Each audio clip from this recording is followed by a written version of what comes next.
இன்னைக்கு டேஸ்டியான ஒரு எக் ரெசிபி பண்ண போகிறேன். இது ஃப்ரைட் ரைஸ், சப்பாத்தி, நான் கூட சாப்பிட ரொம்ப நல்லாயிருக்கும். கண்டிப்பாக எல்லோரும் இந்த ரெசிபியை ட்ரை பண்ணி பாருங்கள். ரொம்ப சிம்பிளாக ஈஸியாகவே பண்ணலாம். எனக்கு பர்சனலாக இது ஃப்ரைட் ரைஸ் கூட சாப்பிட ரொம்ப பிடிக்கும். என்னோடய ஃபேவரட்டான ஒரு ரெசிபி இது. இந்த டேஸ்டியான எக் மஞ்சூரியன் எப்படி செய்கிறதுன்னு இந்த வீடியோவில் பார்க்கலாம். ஃபர்ஸ்ட் முட்டை நல்லா பீட் பண்ணிட்டு வேக வைக்கலாம். நான் இதுக்கு 4 முட்டை எடுத்திருக்கேன்.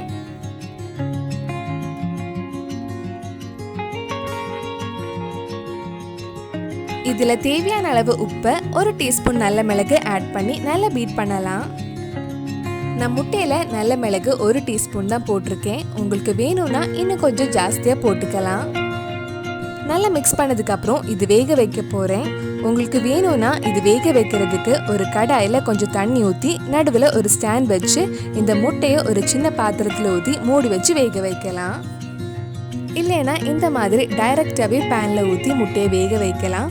முட்டை பேனில் இருந்து சீக்கிரம் வர்றதுக்காக கொஞ்சம் எண்ணெய் தடவிக்கோங்க. லோ ஃப்ளேமில் வச்சுக்கோங்க. 3 நிமிஷத்துக்கு அப்புறம் இந்த மாதிரி சைடெல்லாம் வேக ஆரம்பிக்கும் போது மூடி வச்சு கிட்டத்தட்ட ஒரு 7 நிமிஷம் வேக வைக்கலாம். முட்டை வெந்துடுச்சான்னு ஓப்பன் பண்ணி பார்க்கலாம். முட்டை வெந்ததுக்கு அப்புறம் இது சின்ன சின்ன பீஸாக கட் பண்ண போகிறேன். கட் பண்ணுறதுக்காக பேனில் இருந்து முட்டையை ஒரு கட்டிங் போர்டுக்கு மாற்றலாம். சூடு கொஞ்சம் கம்மியானதும் நம்ம கட் பண்ணலாம். நம்ம சேனலில் இதுக்கு முன்னாடி பண்ண எக் ஸ்நாக்ஸ், மற்ற எக் ரெசிபீஸ் எல்லாம் உங்களுக்கு பார்க்கணுன்னா அதோட லிங்க் கீழே டிஸ்கிரிப்ஷனில் இருக்குது. அந்த ரெசிபீஸும் போய் பாருங்கள்.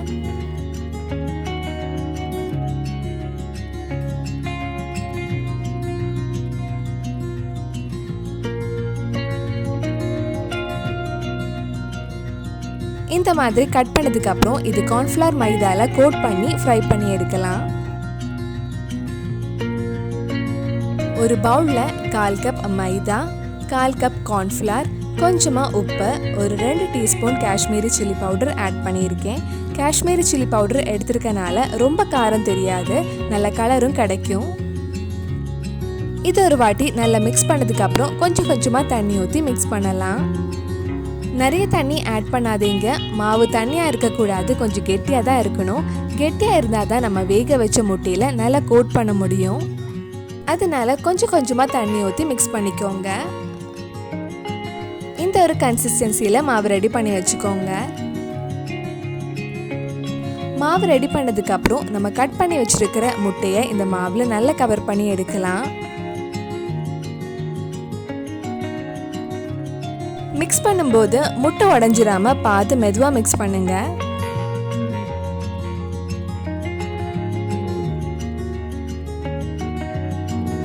இந்த மாதிரி மாவில் நல்லா கவர் பண்ணதுக்கப்புறம் நம்ம இது ஃப்ரை பண்ணி எடுக்கலாம். ஃப்ரை பண்ணுறதுக்காக ஒரு கடாயில் எண்ணெய் சூடு பண்ண வச்சுருக்கேன். எண்ணெய் சூடானதும் நம்ம இதை ஃப்ரை பண்ணி எடுக்கலாம். எண்ணெய் சூடானதும் கொஞ்சம் கொஞ்சமாக போட்டு ஃப்ரை பண்ணி எடுத்துக்கோங்க. இது ஃப்ரை ஆகிறதுக்கு ரொம்ப டைம் ஆகாது, சீக்கிரமே ஃப்ரை ஆகிரும். ஒரு சைடு ஃப்ரை ஆனதும் நம்ம மெதுவாக திருப்பி போட்டு இன்னொரு சைடும் ஃப்ரை பண்ணி எடுக்கலாம்.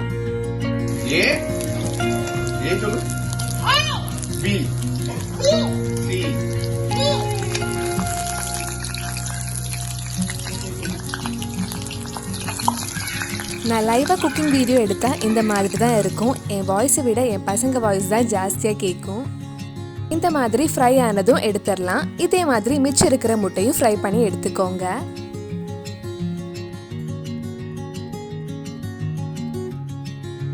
முட்டை அழகாக ஃப்ரை பண்ணி எடுத்தாச்சு. அடுத்தது நம்ம வெங்காயம், கேப்சிகம், சாஸ் எல்லாம் போட்டு ஒரு கிரேவி ரெடி பண்ணலாம். ஒரு கடாயில் வெங்காயம், கேப்சிகம் வதக்கிறதுக்கு கொஞ்சம் எண்ணெய் ஆட் பண்ணுறேன்.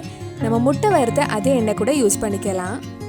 அதில் 1 டேபிள் ஸ்பூன் சின்னதாக கட் பண்ண இஞ்சி, 1 டேபிள் ஸ்பூன் சின்னதாக கட் பண்ண பூண்டு ஆட் பண்ணுறேன். இஞ்சி பூண்டு பச்சை வாசனை போகிறதுக்காக ஒரு 2 நிமிஷம் வதக்கலாம். இதே மாதிரி சில்லி சிக்கன் வீடியோவும் இதுக்கு முன்னாடி போட்டிருந்தேன். அதோட லிங்க்கும் கீழே டிஸ்கிரிப்ஷனில் இருக்கு. இப்போ இதில் ஒரு வெங்காயம் ஆட் பண்ணுறேன். வெங்காயம் ரொம்ப வதங்கி ப்ரௌன் கலர் ஆக வேண்டாம், நல்லா சாஃப்ட் ஆனாலே போதும்.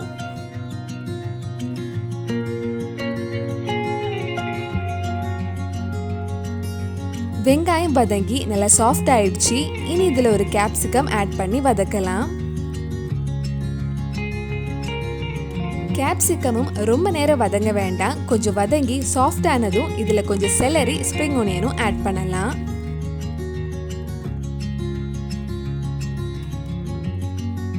செலரி, ஸ்ப்ரிங் ஆனியன் ஆட் பண்ணாலே நல்ல சைனீஸ் ஃப்ளேவர் ஸ்மெல் எல்லாம் வர ஆரம்பிக்கும். மறுபடியும் இது ஒரு 2 நிமிஷம் வதக்கினதுக்கு அப்புறம் நம்ம மற்ற சாஸ் எல்லாம் ஆட் பண்ணலாம். இப்போ இதில் 2 tablespoon tomato sauce, 1 tablespoon red chilli sauce, 1 teaspoon soya sauce add பண்ணுறேன்.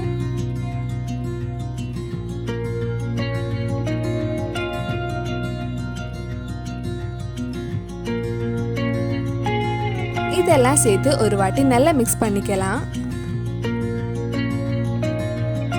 இதில் 1 டீஸ்பூன் நல்ல மிளகு ஆட் பண்ணிக்கோங்க.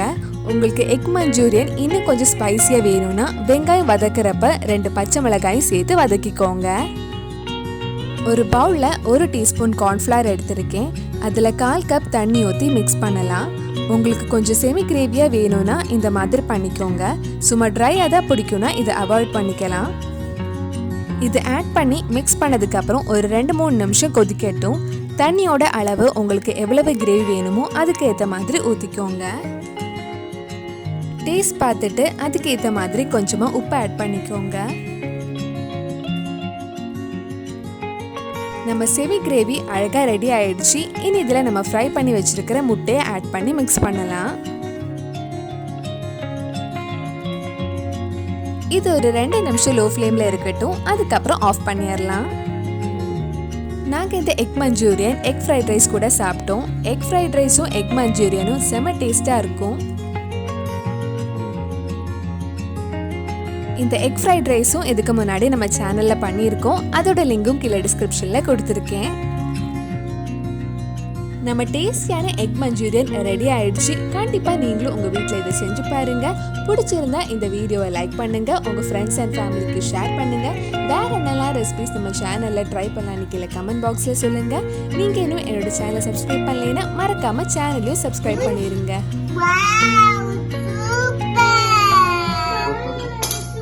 அழகுக்காக கொஞ்சம் ஸ்ப்ரிங் ஆனியன் மேலே போட்டிருக்கேன். நீங்கள் இந்த சேனல் சப்ஸ்கிரைப் பண்ணதுக்கப்புறம் கூடவே அந்த பெல் ஐக்கனையும் ப்ரெஸ் பண்ணால் நான் வீடியோ போட்ட உடனே உங்கள் ஃபோனுக்கு நோட்டிஃபிகேஷன் வந்துடும். நீங்கள் இன்ஸ்டாகிராமில் இருந்தீங்கன்னா இந்த ஐடியில் ஃபாலோ பண்ணால் என்னோட புது வீடியோ அப்டேட்ஸ், ரெசிபி ரீல்ஸ் எல்லாம் பார்க்கலாம். இன்ஸ்டாகிராம் ஐடியோட லிங்கும் கீழே டிஸ்கிரிப்ஷனில் இருக்குது.